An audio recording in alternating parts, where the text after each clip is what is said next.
बात कोई शीशा इंसान की इतनी हकीकी तस्वीर पेश नहीं कर सकता जितनी उसकी बातचीत।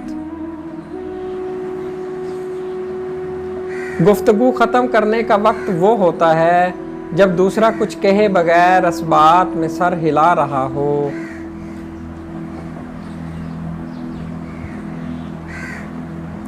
किसी फ़लसफ़ी के मुंह से निकली हुई बात कभी मुहम्मल होती है तो कभी मुज़हिक।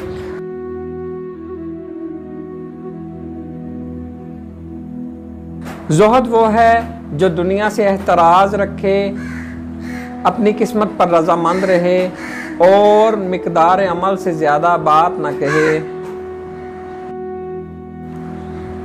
हमें चाहिए कि हम दूसरों के जज्बात और एहसासात का ख़ास ख्याल रखें और किसी वक्त मुंह से कोई ऐसी बात ना निकालें जिससे दूसरों का दिल दुखे।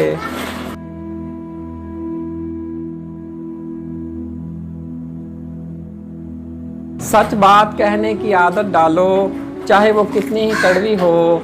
सच सुनने की आदत डालो, चाहे वो तुम्हारे खिलाफ ही क्यों ना हो।